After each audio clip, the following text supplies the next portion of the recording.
Okay, we'll now open the November regular school board meeting. 1.1 roll call vote. Let the record reflect everyone is here tonight.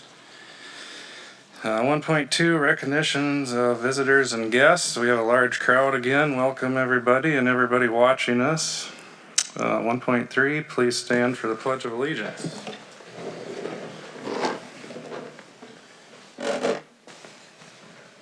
I pledge allegiance to the flag of the United States of America and to the republic for which it stands, one nation, under God, indivisible, with liberty and justice for all.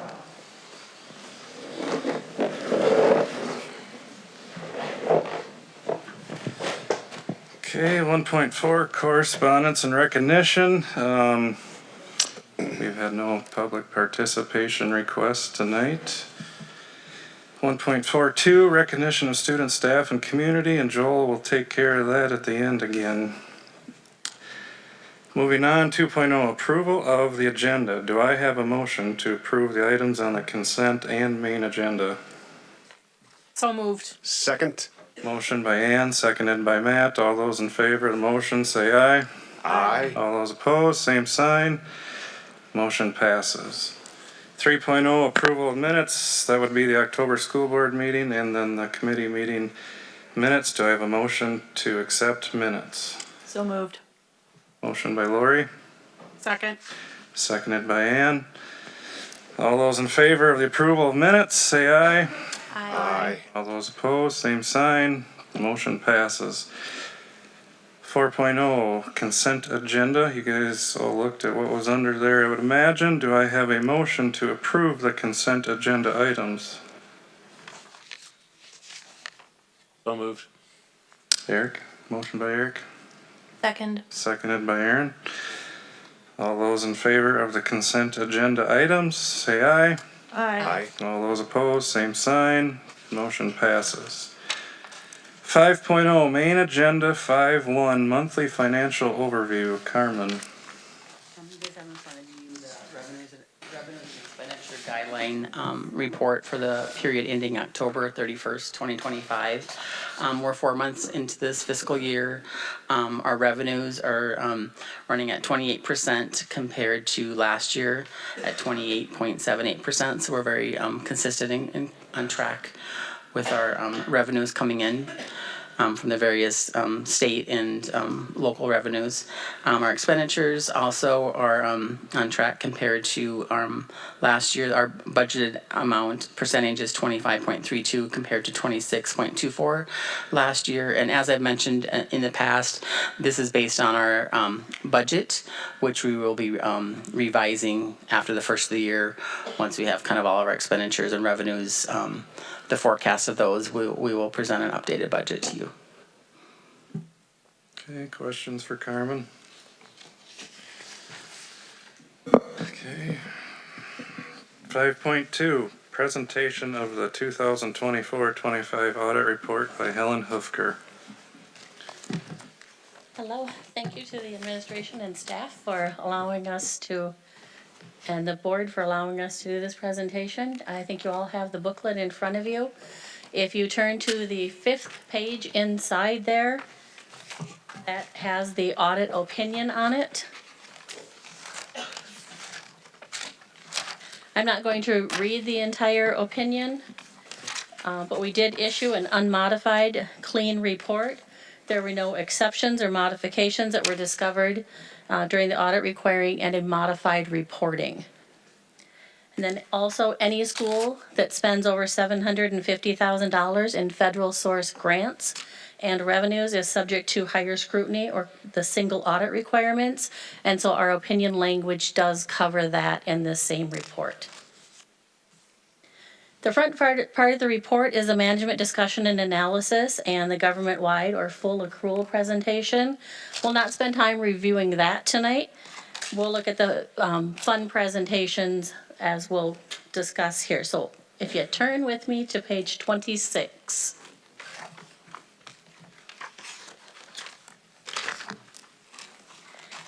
Page 26 is the statement of revenues, expenditures, and changes in fund balance. And this is just for the governmental funds. And this does summarize the strong, solid position of the district. We'll stay on page 26, but I will a couple times mention some other pages. That's just to give you a reference as to where to find the detail for each of these funds.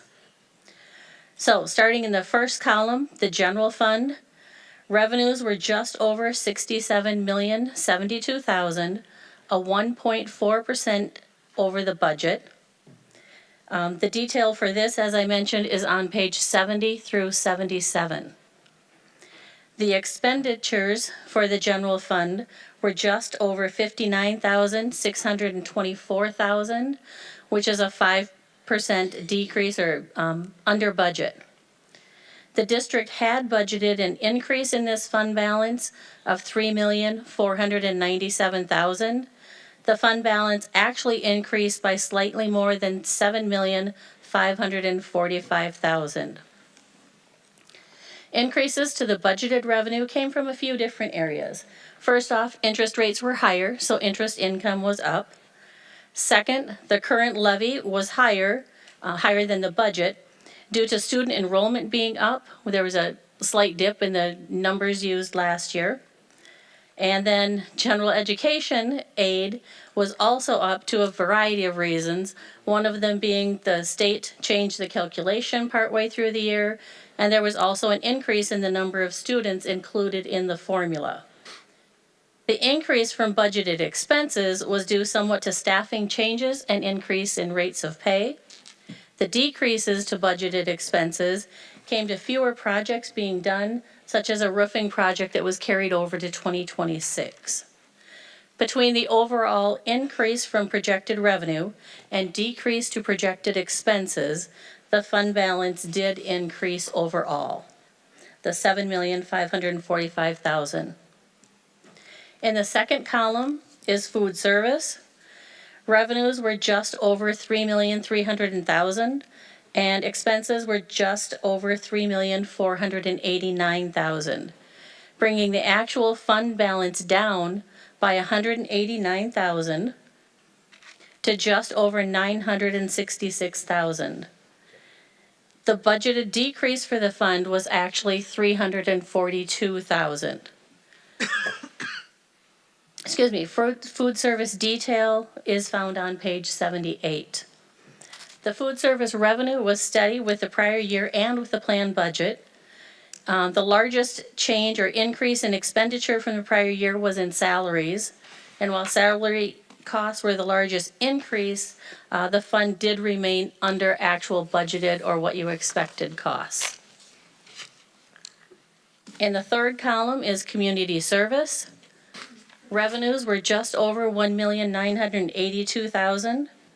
Expenditures were just over $2,050,000. This decreased the fund balance by $67,000.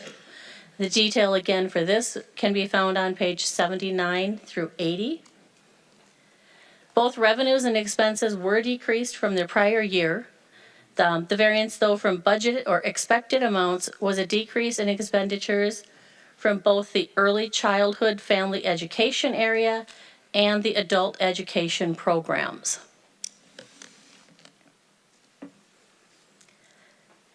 Into the fourth column, the capital projects fund. Revenues were just over $8,000, and there were no expenditures for the year. This increased the fund balance to just over $200,000. The detail for this fund can be found on page 81.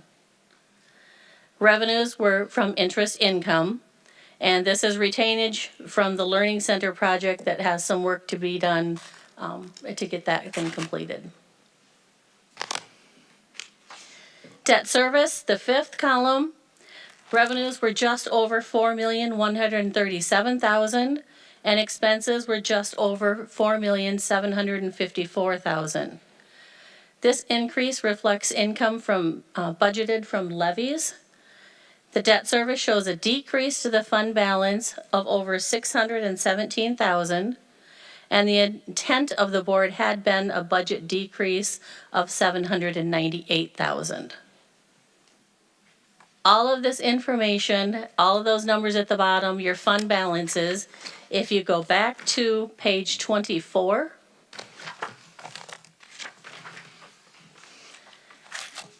on page 24, you'll see all of the fund balances. Overall, total government fund balances increased $6,679,000. That would be the total governmental, the far right column. This was primarily driven by an increase in the general fund, the very first column, with an increase just over $7,545,000. Your total government funds, again, this is back to the first column. The other ones are recaps of the individual funds. So then in your general fund, your total is $59,621. That's total all funds, sorry. And then you'll see in the general fund, you've got various different areas. You've got the non-spendable, $331,000. You've got assigned for fund balances, just over 21 million. You've got unassigned of 15,791,000. So your total fund balance at the end of the year for fiscal year end June 30th, 2025 in the general fund was 47,947,000. All of that is not just available. So when we look at the general fund, there are just over 41 weeks, and there were 31 weeks of operation in their last year. Again, that's the grand total. As far as what you have in your unassigned, that went from 13 weeks of operations at the end of June 30th, 2025, and the prior year that was 12 weeks of operations in that unassigned fund balance. Overall, again, the district has a strong position going forth into the current year that you're in. Any questions from anyone? What falls under the general education aid? Because that's a big number, Ellen. Like, I was looking at page 70, it's like 40-some million dollars. What would all fall under that? Maybe Ryan knows that.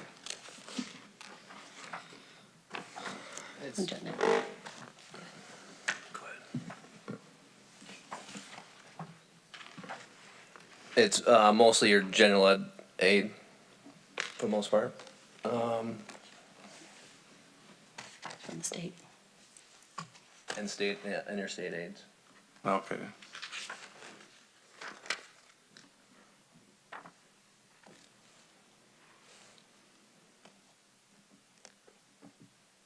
Okay. Does anybody have any other questions? Okay. Thanks, Ellen.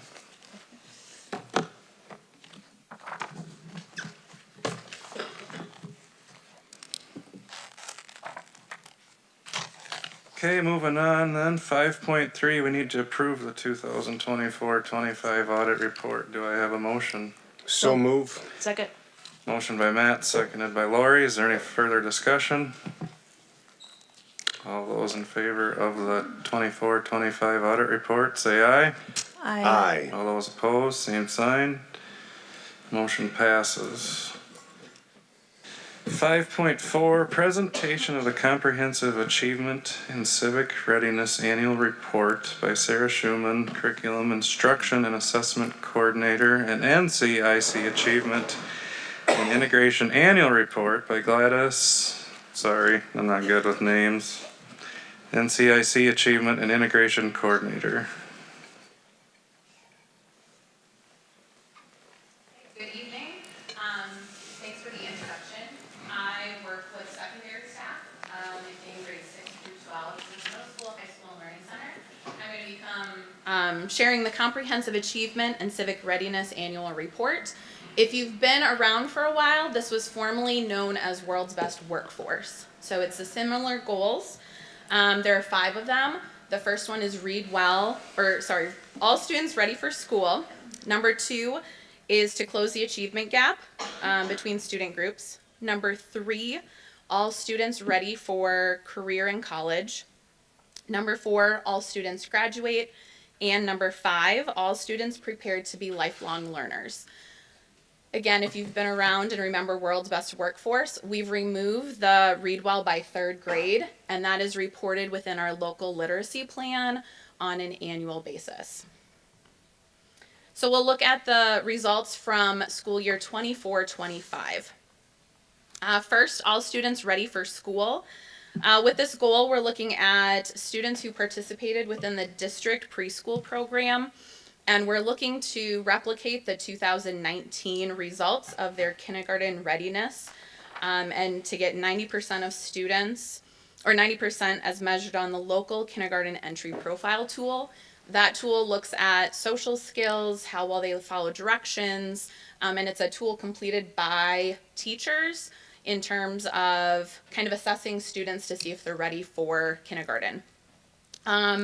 Last spring, 69 of the 121 scored 52 or higher. Keep in mind, this is not they have to pass this to go to kindergarten. All these students did go to kindergarten. It's more of an informational tool for kindergarten teachers. Number 2 is to close the achievement gap between student groups.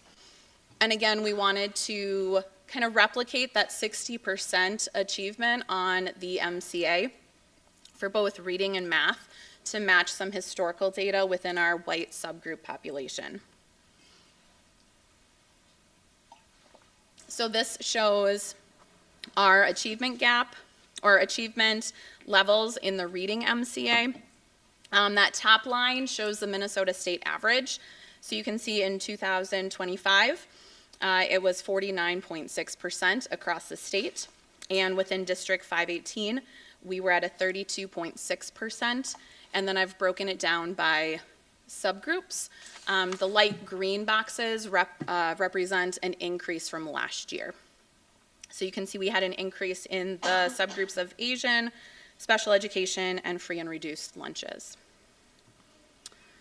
I wanted to show the gap. So that black line at the top is the state average and proficiency level among the white subgroup category, and the red line is within our District 518. And down at the bottom, that green line is the achievement gap within those subgroups of students of color, and then that purple one is within the district. So you can't see it on the chart, it got cut off, but in 2025, that gap at the state level was 23.1%, and within the district, that gap is 24.4% between those groups.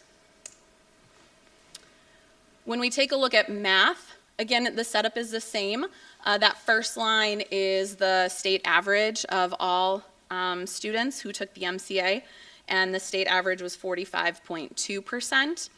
The next line shows what we have within the district, and it was 27.2%, which was an increase over 2024. And again, you can see the increases designated in green among multiple subgroups there. And again, I wanted to show that proficiency gap. So the black line again is the state average among the white student subgroup, and the red is within the district. Green is the state average among all the subgroups of students of color, and the purple is within the district. And again, you can't see it on the chart, but within the state, that proficiency gap last year or last spring was 26 percentage points, and within District 518, it was 27.1%. When we take a look at goal number 3, it's all students ready for career and college. And the metrics we've decided to use within the district is the rate of attendance. So this is showing at both the high school and the Learning Center, students that had attendance of at least 90% of the time. And then all students complete the next two, the career goals in written format and the career assessment within our programming at the high school and Learning Center within their careers class. When we look at graduation rates, our graduation rate is delayed. We don't have the spring 2025 yet. That'll be released this coming year. But in 2024, you can see that our district rate increased to 76.2%, and then I've got it delineated by the high school and the learning center. And then the state also measures 7-year rates. I'm hoping this chart is a little better than what I've used in the past, but you can see that the cohort for 2021, their 4-year graduation rate was 74.5%. And then if you follow diagonally, in 2024, their 7-year rate was 78.4%. So you can see an increase of students who continued their education past that 4 years to get their diploma. And so I'll continue to track it that way, and if you followed the diagonal, that's how you read that chart. Lastly, just some strategies to meet the report or the annual goals that we set. Last spring, we finished our Science of Reading training for K-5, EL, and SPED teachers across the district. We still have a couple cohorts that are going through, but that was a 2-year endeavor, and so a huge kudos for them and a lot of learning that happened in terms of early literacy. Because of that training, we also started 2 new foundational programs. So at Prairie, we started UFly, and at the intermediate school, we started functional phonics and morphology. Both of them are focused in on those early literacy skills that students are missing. It's very systematic, explicit, and I just talked to Melissa today and we're seeing some really great results. Next, we have targeted services, both the EDGE and the summer school programming, and then we partner with Compass, which is an organization out of our regional center that also partners with the state, and they're working with us on school improvement efforts at the learning center, high school, and the district level. So we've got lots of strategies in place to improve in these areas. And then that's our advisory committee. I'll open it up to any questions if you guys have them.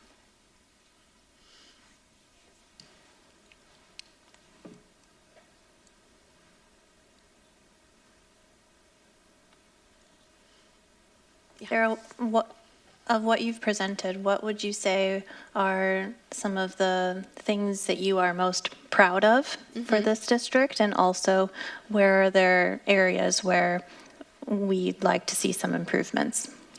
Yeah, I think one of the things we meet as, I meet monthly with a regional team, and I think one of the things that we're kind of seeing really highly for our area is our literacy. We started the Science of Reading training before the state mandated it. Most teachers in our area are still going through it, and we've completed that with 90-some% of our K5 staff.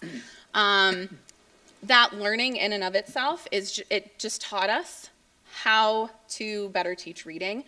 I think I'm also very proud of the shift that we're making K5 in early literacy.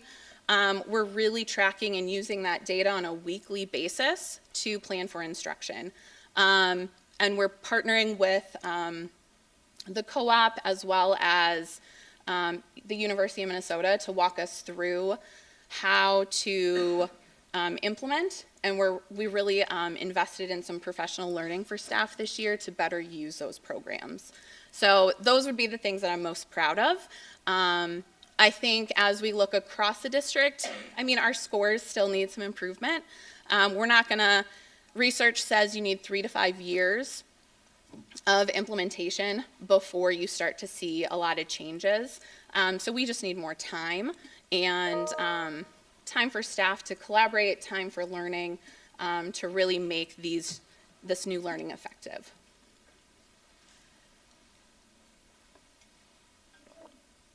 So what are you doing for the math then, Sarah? Because you're changing your reading curriculum, so what are we doing for like the math end of it? That's a great question. So the state came out with new standards, and so we're currently going through review processes to pick a new curriculum for math.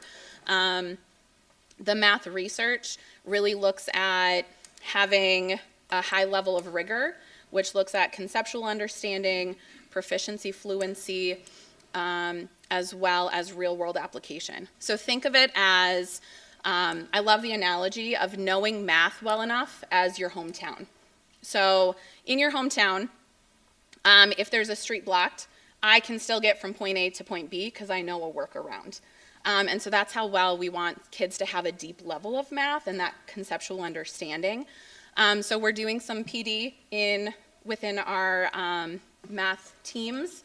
However, we can't put everything out there at once. We're still working on our reading curriculum, and so really the timing of everything so that staff aren't overwhelmed and we can't do everything new at once.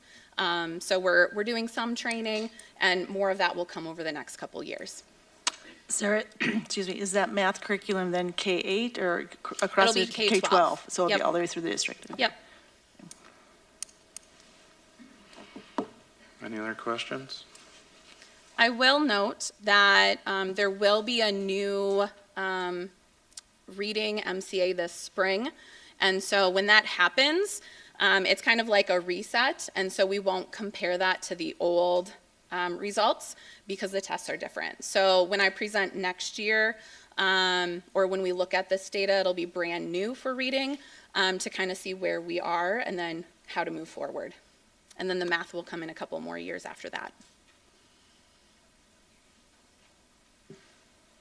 I mean, what would our goals be to get closer to the state average? I mean, would we get 35%, 38? Well, obviously, we want it to be much, much higher, right? And so I think really having, using the instructional practices that we know that are best, using the data to drive our instruction, making sure that all kids have access to high quality teachers. Research would show that the best indicator of student success is the teacher in that classroom, the knowledge that they have and the belief that they can make a difference. So that's, investing in teachers is, and their professional learning is a really great strategy. I didn't put it up here, but I could have. We've invested a lot of time and money into professional learning, and so continuing that. So when the math comes around for that curriculum, would there be like letters, will there be a math curriculum training that all the teachers would be able to then do that professional development and get that piece done? There's not a science of math, but there would be time from those curriculum vendors to come and show us how the curriculum is laid out and work on best practices. And so we'll work with building teams in terms of what's the best implementation, what's needed in each setting for teacher success, and it'll be throughout a couple of years so they really understand how to use that program. Thank you.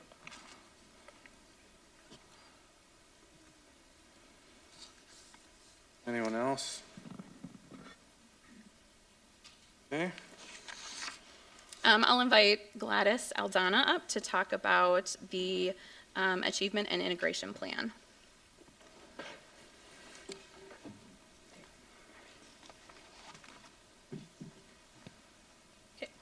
Good evening, everyone. My name is Gladys Aldana. I am with the Nobles County Integration Collaborative.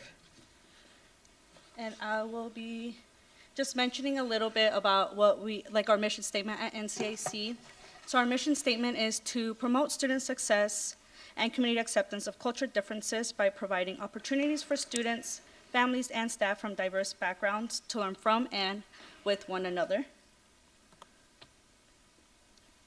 We work with 6 school districts: Adrian, Ellsworth, Fulda, Huron Lake, Okobina, Round Lake, Brewster, and Worthington.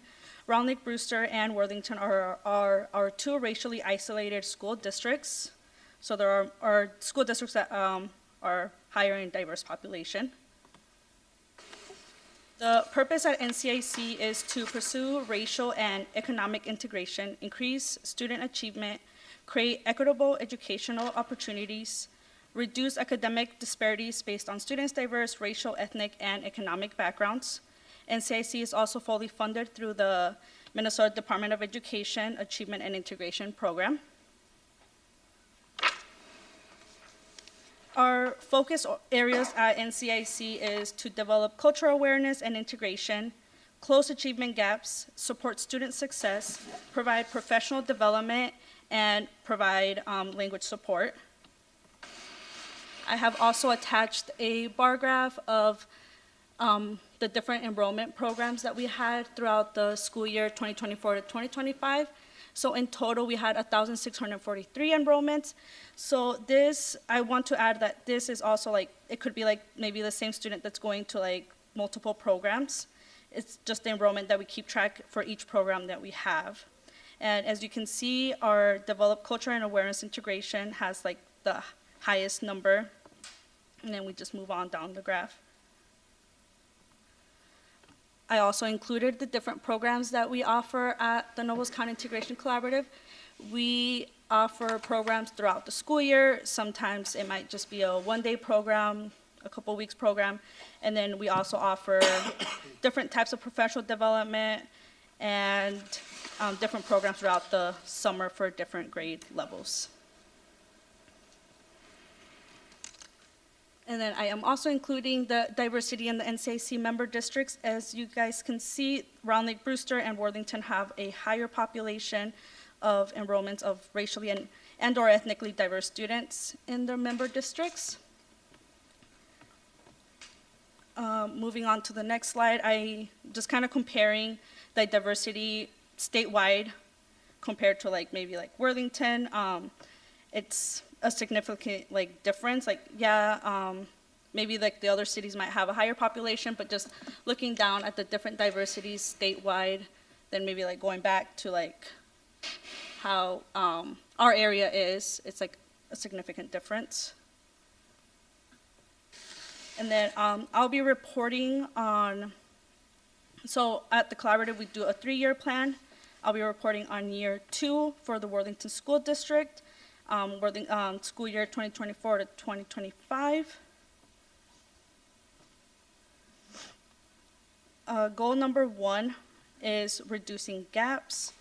Using the Spring Fastbridge A reading assessment, the gap between second grade Hispanic and white student proficiency will be reduced by a total of 6% over 3 years, starting from a baseline gap of 31% in the spring of 2022 and being reduced to a gap of 25% by 2026. And the results from 2024 to 2025, the gap is 35.7%. So we are not quite yet at meeting our goal. And then just kind of comparing from previous years. So like in 2022, the gap was 38.3%. 2023, the gap went a little higher to 40%, and now we're back down to 35.7%. Moving on to goal number 2, cultural competency. All students' access to effective and culturally knowledgeable staff will increase because the percent of paraprofessional educators who participate in cultural competency training will increase from a baseline in 2023 of 2% to 50% by 2026. Our annual goal has been met. The results showed that 100% of paraprofessionals attended cultural competency training in the school year 2024 to 2025. Our goal number 3, integration. Out-of-school time participants will self-report an increase in their level of comfort with initiating and maintaining positive relationships with students different from themselves, racially, ethnically, socioeconomically, from an average comfort level of 2 out of 5 in 2023 to an average comfort level of 4 out of 5 on a 5-point Likert scale. The results showed that students reported a comfort level of 4.5 out of 5, so our annual goal has been met. And then for goal number 4, equity, students' access to effective and diverse educators will increase because the school districts will hire more staff of color from a baseline of 21% in 2023 to 24% in 2026. The total number of diverse staff is 24.1%. This was a total of 164 out of 680. For the district, this includes maintenance, food service, and office staff as well. So our annual goal has been met. And then at NCIC, we do offer teacher pathway scholarships. So the number of scholarships awards were 56, and there were 26 recipients of those awards. The number of scholarship awards was 56, and there were 26 recipients of those awards over the course of 3 semesters. So the same applicant can apply for the fall, spring, and summer. And the total amount dispersed was $38,325. And then I did want to include in the last 2 years, there have been 6 graduates from teacher education programs who were NCIC Teacher Pathway Scholarship recipients that were hired at ISD 518. Several other recipients over the course of several years have become teachers in other Southwest Minnesota districts. And that is pretty much all I have. Are there any questions?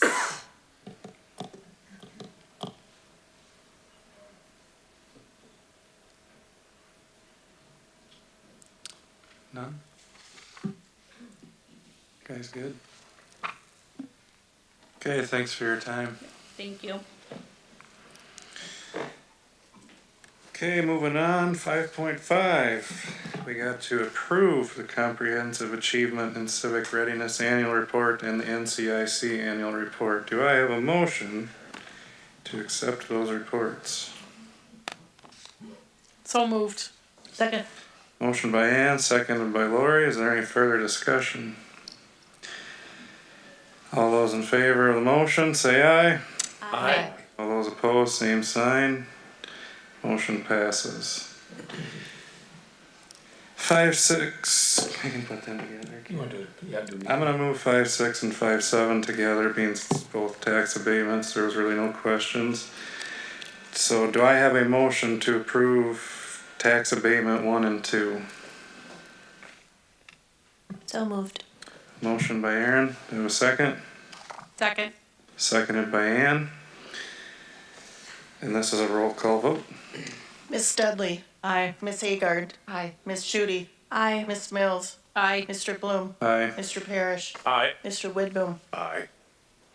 Motion passes. Okay, 5.8, the ice arena location discussion.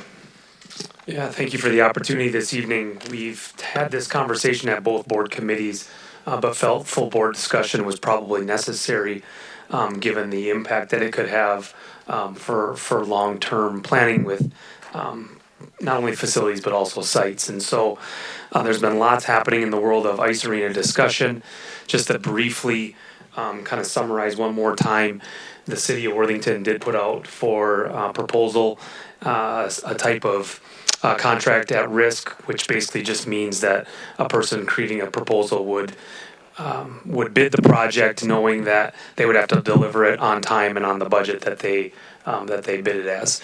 Throughout that process, one local, fairly local contractor had submitted a proposal that included a brand new facility, not a remodel of current facility, which meant that the city of Worthington was going to entertain possibly the opportunity of moving a project like that forward. And so right now, all we're being asked at this moment is, as a board, is there a level of interest in having the facility on property that is currently owned by the school district? At committee, we shared 2 possible proposals. Excuse me, they were both on the west side of town, one of them just north of the Learning Center, the other one just south of the intermediate school.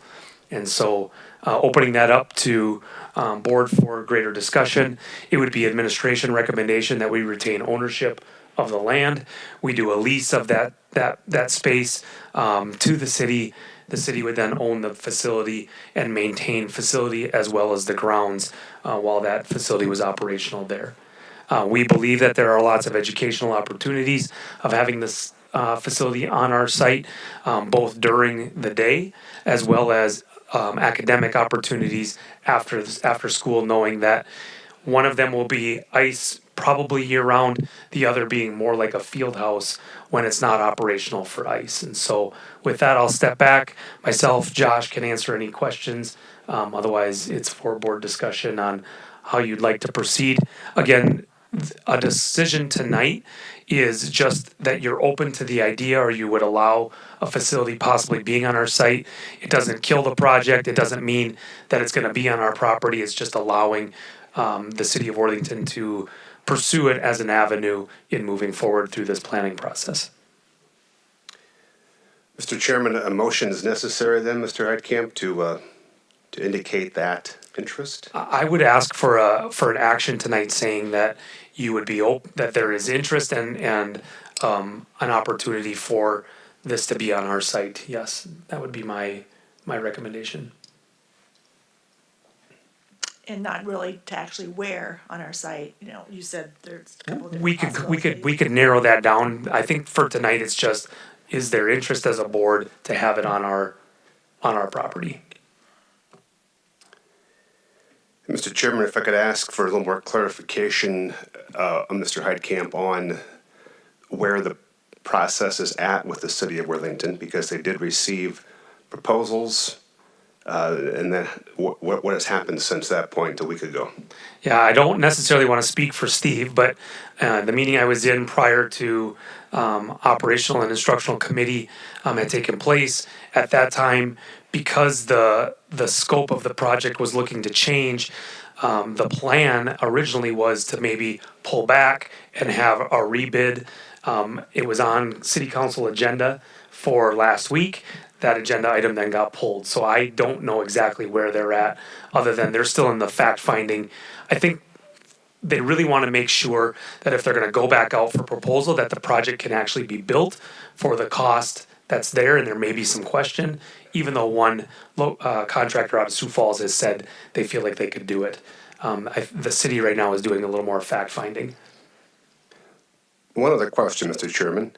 On the proposed site the city was pursuing in the Bioscience Park, that acres were deemed not qualifying that they could use? Correct. That's what we were told due to some work that was done with deed and how that was structured for economic development. Now, if it's not on district property, the city has identified other sites that they could possibly use. So it's not that if, again, like I said, if it's not on district property, it's not a done deal. They're just looking for avenues for best location for all parties involved, including community use.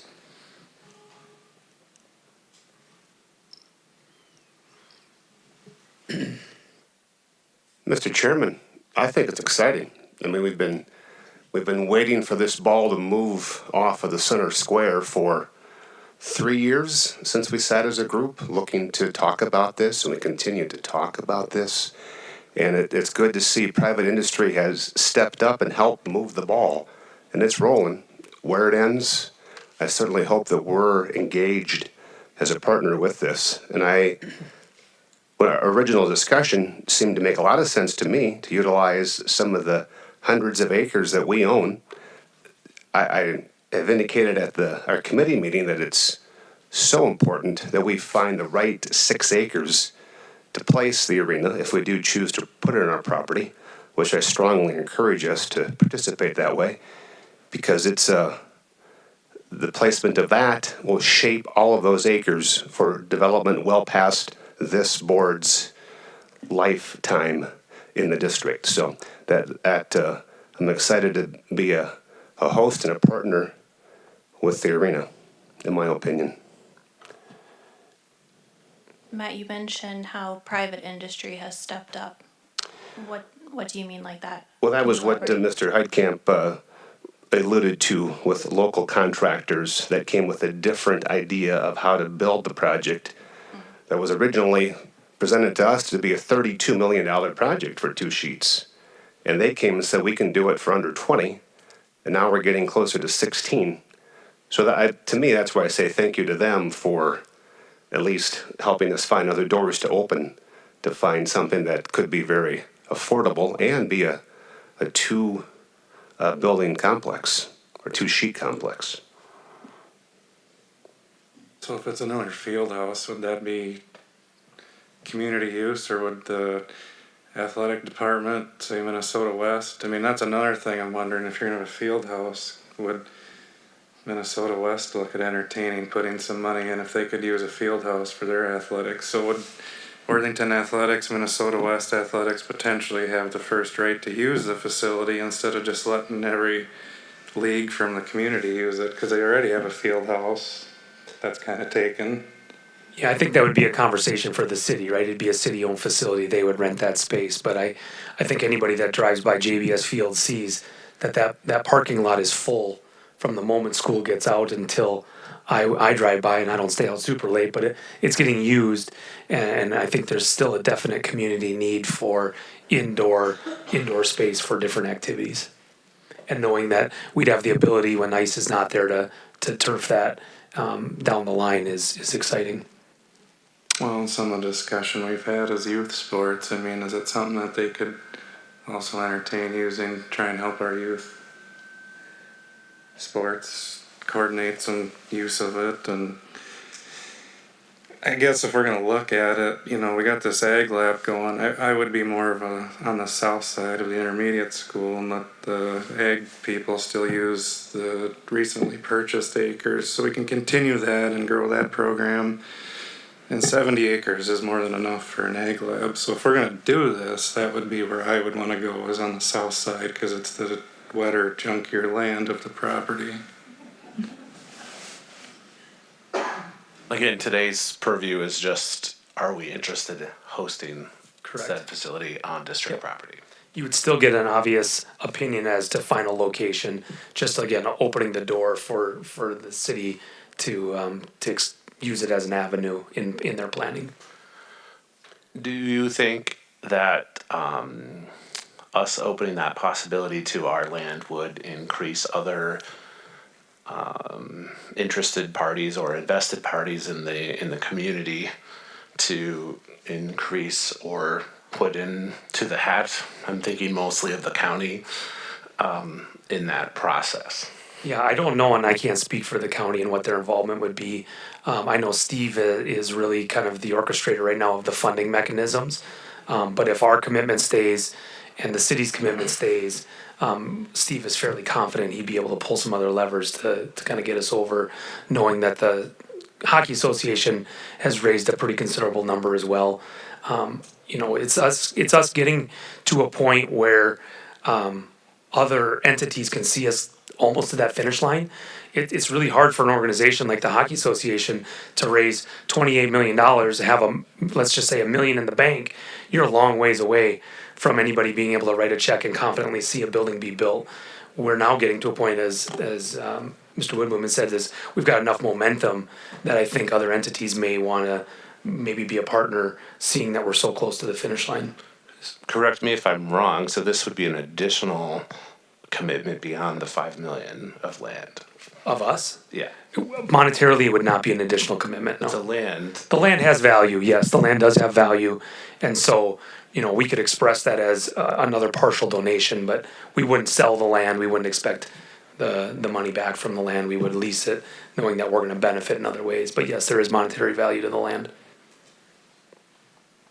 Well, and if you look at the two properties, there's probably about 190 acres to build on. I don't foresee that we're gonna use 190 acres in the next 30 years to build on, but where do they sit with the initial thought of redoing the one at the fairgrounds and adding on to that? Was that a higher bid that this is kind of catching their interest now?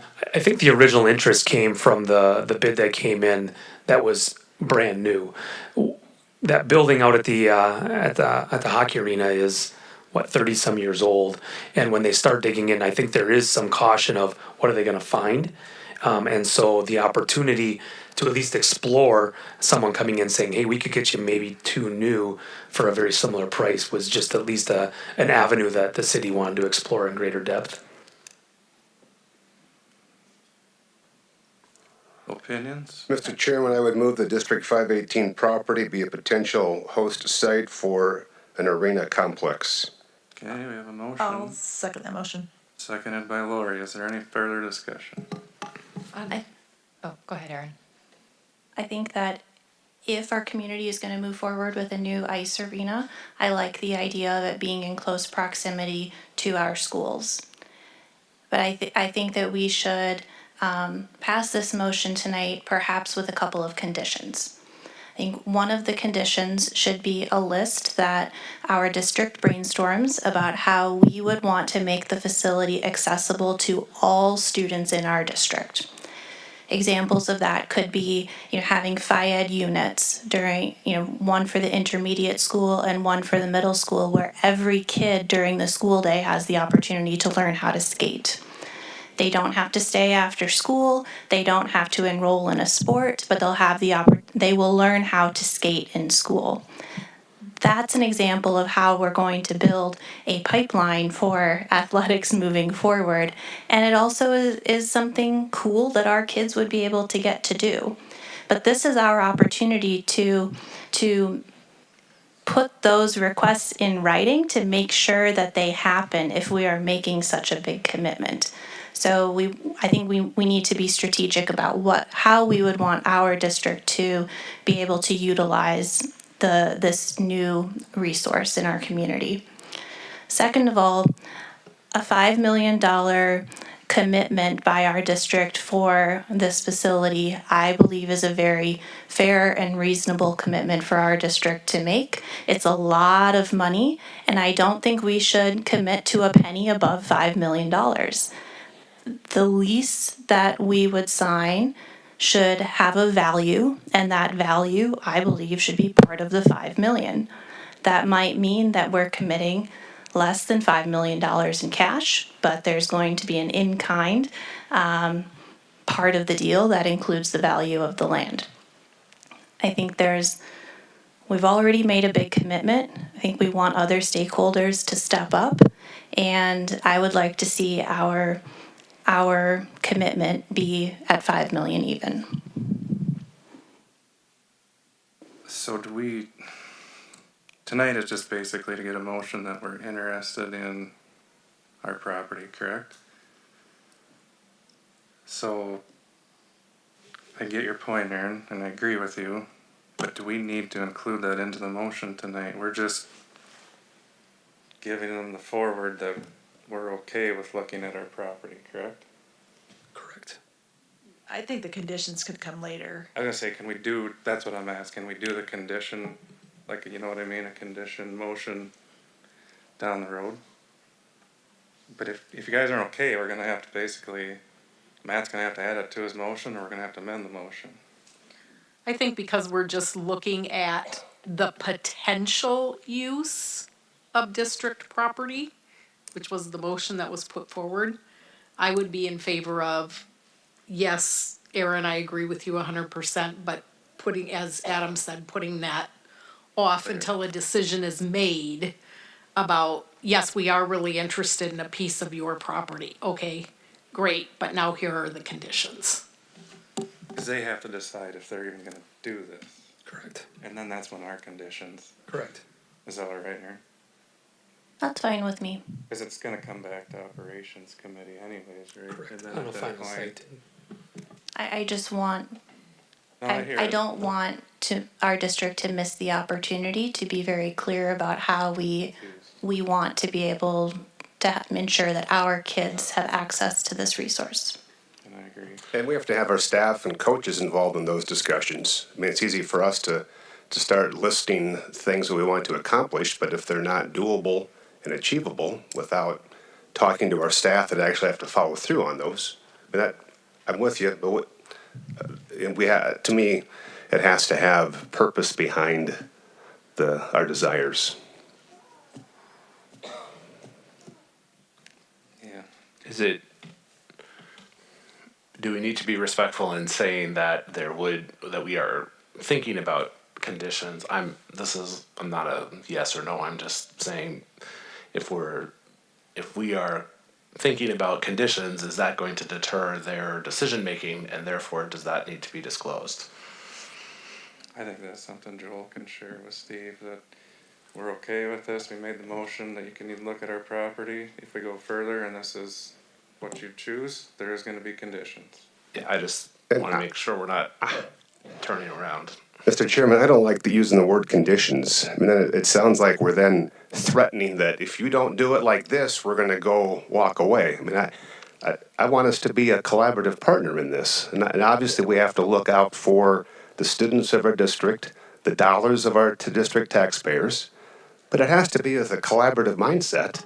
And I don't like the idea of we're threatening with the word condition or we're not going to play ball. I can't imagine that the city is thinking anything different, because who else is gonna use it during the school day? The students of our district, it's right here within the city of Worthington. I mean, Well, even after school, I think what Aaron is driving home and what's kind of I'm driving home too is not only during the school day, but after school, you have practices for all these sports. I would rather see that our kids get first use of that field house than another soccer league in town, because they've got another field house. And I would extend it even into the summer. What about summer programs? And I'm not saying For our they couldn't kids. rent it, I think, and it's maybe not the conditions, it's just we're gonna have some asks of what we would like to see, and I don't know. If I may, just to share one last piece, and as the project sits right now, there's still a funding shortfall of about $1 million. And so if we take, any money that we take off the table for value of the land just puts that shortfall greater. I just want to make sure the board knows that that's where the project's at. What'd the district buy that for? Was it 30? So if you take 6 acres, it's another 180 to 200,000 we're basically donating. So, we have a motion and a second. Motion by Matt, seconded by Lori, to give the city an okay that we're interested in using our property. Is there any further discussion? All those in favor of the motion say aye. Aye. All those opposed, same sign. Motion passes. Okay, 5.9, approve an employee's leave of absence. We have an employee that has been off on paid leave since the start of the school year due to a medical condition in the family. And she has exhausted her paid leave and is requesting unpaid for the remainder of the school year. The recommendation from the committee was to approve the request. Do I have a motion to approve the leave of absence? so moved. Motion by Ann, do I have a second? Second. Seconded by Matt. Any further discussion? All those in favor of the motion say aye. Aye. All those opposed, same sign. Motion passes.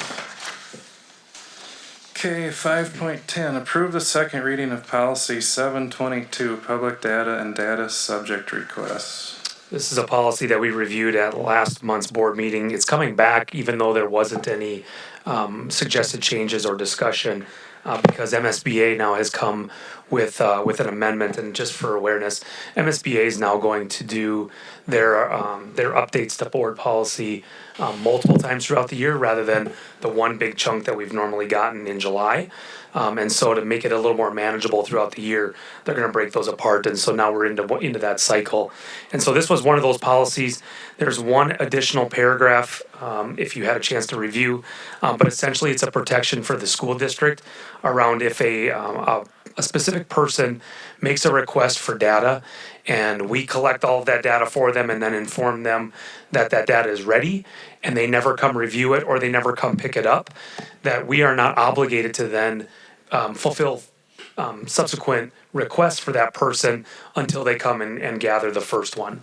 And so it's a protection of the district, and so that is now new language that was not presented in the first reading, and so we're bringing it back for the second one. Other than that, the policy remains unchanged from our first reading, sorry. Okay, do I have a motion for policy 7? It'll come for a that's right, third read. third It'll reading, come for a yeah, third read. Okay. Yep. All right. 5.11, approve a school resource officer agreement. All right, as we're moving through the year, Mr. Noble and I met with Officer Peel from the Worthington Police Department and had recognized that it had not come for a while to be updated, and so just bringing it back to the forefront. But we have updated the current school resource officer contract. I'll highlight just a few things that were there. We updated the dates. It was a few years outdated since the last time it was signed. If you go to the third page, if you have it in front of you or have read it, we included that Dare is now at the intermediate school, updating it, that new building is there. We did some peer mediation edition from the middle school. And then we also included that the school resource officers will be active members of our Emergency Preparation Advisory Committee, otherwise known as EPAC. That's a new committee that we have now started. Mr. Noble chairs that group, but we have a large contingency of community partners that are now collaborating with us on a monthly, making sure that our buildings are as up to date in the safety procedures as possible. And so that's been a huge benefit already that we've seen. And so we wanted to make sure that we were both on the same page regarding that partnership. Just for board clarity, on the cost to the district, we pay 60% of 9 months of each officer's salary. So if that makes sense, we take 9 months of the school year and then we pay 60% of that salary, knowing that they are doing other police work at other times during the school year. So we are recommending approval so that we can update that contract and that partnership with the police department. Move to approve the school resource officer agreement. Motion by Matt, Second. seconded by Eric. Is there any further discussion? All in favor of the motion, say aye. Aye. All those opposed, same sign. Motion passes. Adam, I don't think the operations committee got a copy of this agreement to review. We did not. We didn't have it at the time, so, but I can send it out if you want. Yes, please. I'd like to read it. Thank you. Okay. Chairman Bloom, on the motion for the policy, 5.10, I don't think you guys had a motion or a second, you just approved it as all, and Lisa needs a motion and a, For which one? We need a motion for the 5.10, second the reading. policy, yeah. We do need a motion for approval. We're not gonna bring it for a third read. Well, we can, but we Well, usually do for we don't- first and second We and don't need. final. Okay. Yeah. Sorry, go ahead then. That's my fault. Dang it, Joel. That's okay. Do I have a motion for policy 722? So moved. Motion by Ann, Second. seconded by Lori. Any further discussion? All in favor of the motion, say aye. Aye. All those opposed, same sign. Motion passes. Are you happy, Lisa? Okay, on to reports. I have an extensive list of all the great things that have happened throughout the district in the last month, so please sit back and enjoy. I'm going to try to do them in somewhat chronological order, but they might be just a little bit. But going back all the way to just before our last board meeting, I want to give a shout out to our robotics teams. They traveled down to Des Moines, participated in the Clash in the Corn preseason event. During the event, the team managed to be selected for an alliance with other robotics, qualified for the finals, and won the entire competition. And so that's a really big deal to that group. We had a family STEAM quest at the intermediate school. Got to enjoy that fun event. I wanted to say a shout out and thank you to the staff who coordinated that fun and educational night of science, engineering, plant science, and hands-on activities. Myself and a small team of folks at the district office completed our first ever Trojan morning meetup. We had a small handful of community members that engaged with us, and we're looking to continue to look at times that best meet our community's need to continue to grow that opportunity. I wanted to give a shout out and congratulations to the Worthington Middle School students who received their Good News Calls of the Day and the Trojan Pride Awards. We also have a big Renaissance event happening on Friday. Our girls' WHS soccer team enjoyed a special experience attending the Minnesota United FC playoff game and assisting on the field by holding banners. What a great and inspirational event for them. This year, the District 518 Ag Lab produced a strong and bountiful harvest of corn and soybeans thanks to timely rains and favorable weather. Students from the middle school, the high school, Minnesota West continue to gain valuable hands-on agricultural experience. Our congratulations to Lily Brown for being named to the Big South All-Conference Honorable Mention tennis team. Congratulations to Pei Po for being named All Big South Conference Girls Soccer. Congratulations to Diego Alvarado, Danny Benegas, and Juan Sandoval for being named to the All Big South Conference team for boys soccer. And then also congratulations to Saul Galvez and Andy Guzman, who earned honorable mention on that same team. Big shout out and congratulations to the WHS FFA Ag Communications team for competing at the national convention, placing 8th out of 40 teams. They represented Worthington well. Our K-Kids at the intermediate school, best of luck to the newly elected kids, Shaylee Bardson, Adeline Hine, Brecklin Wellers, and Catherine Standifer. The 2025 MCEA Community Educator Award of Excellence goes to Audrey Stafford, a member of our District 518 Community Education team. Special recognition to the Trojan Volleyball team. Congratulations to Nadia Campana for being named All Big South Conference for that team. I wanted to give a huge shout out overall for all of the Veterans Day programs that happened in the buildings. I got to see many of them. I got to see many veterans that went to multiple events, and we did such a nice job at all sites, and it really meant a lot to our community. And then lastly, shout out to Prairie Elementary and the Discovery Room. The MREA Innovation Program Award went to our team here for the great work that happened there. And Principal Heidi Meyer and a team of folks were able to obtain that award just this last week. So lots happening, lots of great things happening in and throughout the entire district and community. I could have done that. You good now? I'm good. Okay, on to instructional committee. Is there anything that you guys would like to add? No, everything's been covered on the agenda tonight. Okay, operations, All covered, I believe. any other reports? Mr. Chairman, I would like to also extend a congratulations to all of our music students, the fall choir concerts, the indoor marching band, and the fall orchestra concerts were all wonderful and greatly attended, as was the fall play. And I think there were many families who enjoyed having a family-friendly performance, and it was great. And so thank you to all of those teachers who go above and beyond. Okay, anything else?